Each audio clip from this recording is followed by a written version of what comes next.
Assalamualaikum warahmatullahi wabarakatuh. Salam sejahtera untuk kita semua.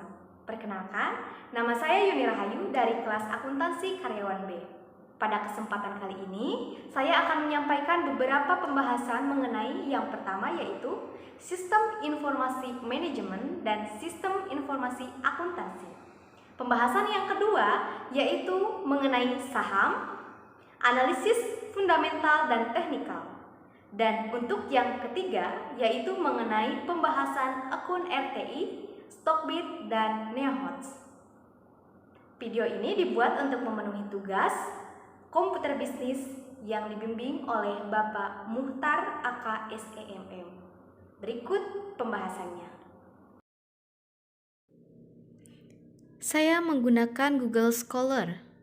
Kemudian cari sistem informasi akuntansi dan akan muncul pilihan-pilihan yang kita butuhkan. Pilih sesuai kebutuhan, klik, dan download.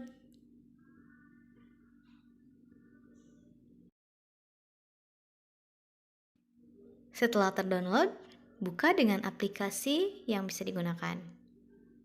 Di sini saya menggunakan WPS Office.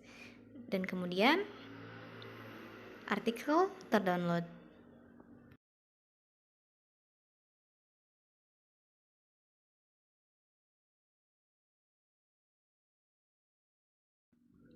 Selanjutnya, masih dengan Google Scholar, cari sistem informasi manajemen dan akan muncul data-data yang kita butuhkan.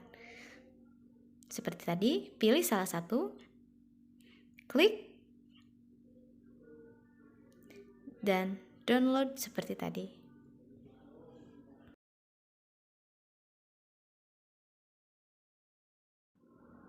Setelah itu, data pun tersimpan.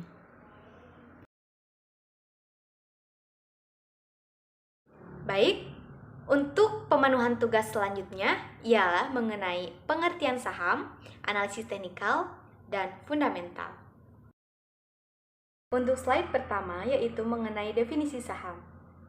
Dapat disimpulkan bahwa saham merupakan bukti kepemilikan suatu perusahaan yang merupakan klaim atas penghasilan dan kekayaan perseroan. Saham merupakan salah satu produk pasar modal yang menjadi salah satu instrumen untuk investasi jangka panjang. Selanjutnya, yaitu mengenai analisis teknikal dan analisis fundamental. Analisis teknikal ialah analisis yang berdasarkan pada data-data mengenai harga historis yang terjadi pada pasar saham. Dalam penerapan analisis teknikal, prediksi untuk membeli atau menjual saham dilakukan dengan melihat grafik historis pergerakan saham. Pengguna analisis teknikal umumnya disebut trader yang melakukan investasi secara jangka pendek seperti investasi secara harian. Salah satu penggunanya ialah George Soros. Selanjutnya, analisis fundamental. Analisis fundamental ialah analisis yang didasarkan dengan kondisi suatu perusahaan, kondisi ekonomi, dan industri terkait.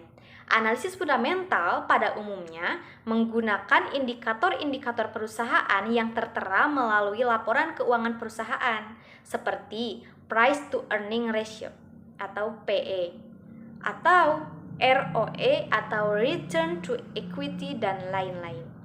Analisis fundamental kerap digunakan oleh investor jangka panjang seperti Warren Buffett untuk menyaring saham yang termasuk pada kategori baik. Untuk slide selanjutnya yaitu menampilkan mengenai laporan keuangan 10 atau 5 tahun terakhir. Laporan yang disajikan yaitu laporan keuangan 5 tahun dari PT Cahaya Mandiri Sejahtera. Dapat dilihat pada tampilan ini. Di sini tercatat tahun 2005 hingga tahun 2009. Berikutnya, yakni faktor yang mempengaruhi naik turunnya saham. Yang pertama ialah faktor prediksi kinerja perusahaan. Dalam menentukan harga saham, analis dan investor juga berpatokan pada performa perusahaan yang biasanya berfokus pada laba perusahaan, tingkat rasio utang, dan earning per share atau EPS. Yang kedua ialah faktor kebijakan pemerintah.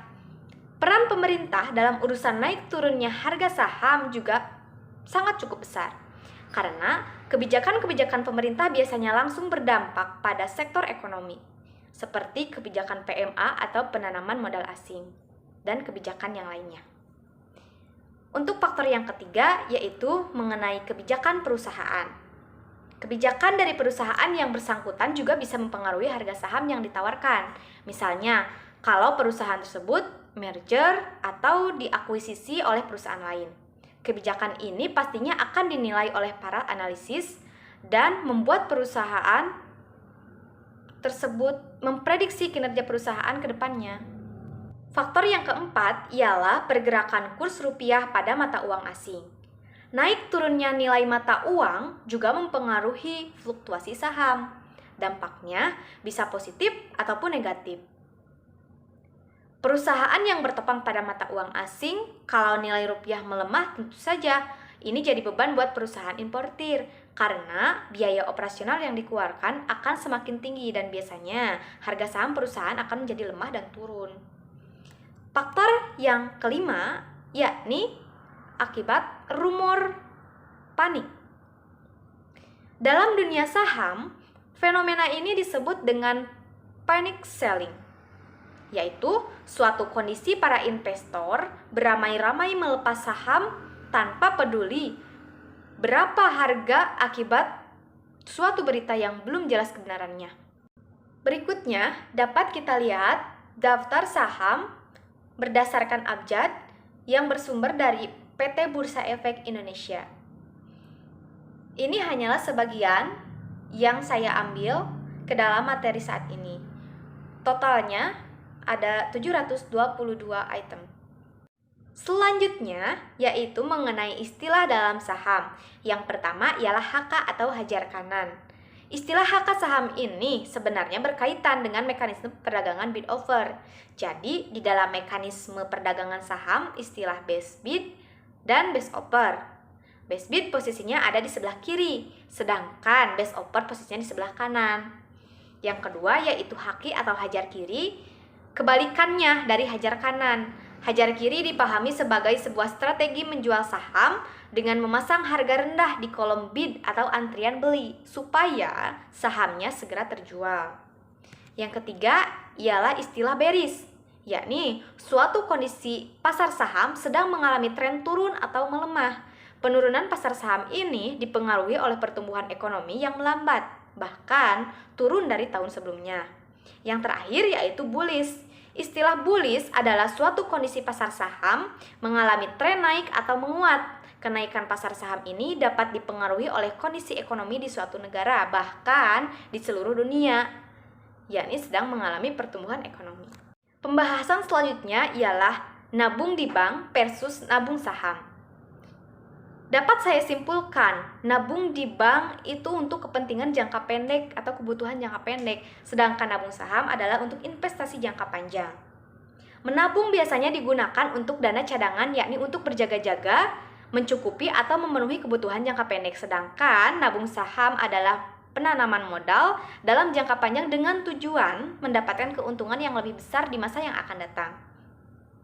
Keuntungan tersebut didapat dari hasil bunga uang dan baru bertumbuh atau menghasilkan setelah 3-5 tahun melakukan penabungan saham. Biasanya, hasil dari kegiatan ini digunakan untuk kebutuhan pendidikan anak atau cucu pada masa yang akan datang. Terakhir, yaitu alasan mengapa saya tidak menabung saham. Menabung saham memiliki resiko kerugian yang lebih tinggi atau capital loss, yaitu penurunan harga saham. Risiko ini terjadi apabila harga jual lebih rendah dibandingkan harga beli. Ini disebut juga risiko likuiditas atau pembubaran perusahaan. Jika kamu membeli saham sebuah perusahaan dan ternyata perusahaan tersebut mengalami kebangkrutan, maka saham yang kamu tabungkan juga akan ikut hangus atau bangkrut. Seperti itu. Login pada aplikasi berikut. Yang pertama, RTI Bisnis. Posisinya di sini saya sudah memiliki akun RTI Bisnis yang sebelumnya sudah mendaftar. Untuk tampilan selanjutnya adalah seperti ini. Bisa dilihat, ini menu profil, ada data-data berikut, dan menu lainnya ada trade market, yang dipenuhi dengan berbagai tampilan. Kemudian selanjutnya ada indices, kemudian ada watchlist, movers, chart currency, metal, news, kalender, dan yang lainnya. Selanjutnya Stockbit. Stockbit, saya juga sudah memiliki akun ini, sehingga langsung login menggunakan Google. Pilih Google yang ada pada handphone tersebut. Kemudian dapat dilihat di sini menu-menu yang terdapat pada aplikasi ini. Bisa dibuka, masing-masing memiliki fungsinya tersendiri, yang tentunya mempermudah investasi saham yang nantinya akan kita lakukan. Dapat dilihat menu-menu yang terdapat di dalamnya sangat beragam. Yang terakhir ialah NeoHots. Ini tampilan awal NeoHots. Bisa dilihat menu-menu yang lainnya. Juga terdapat berbagai macam menu yang dapat kita gunakan untuk mempermudah trading kita.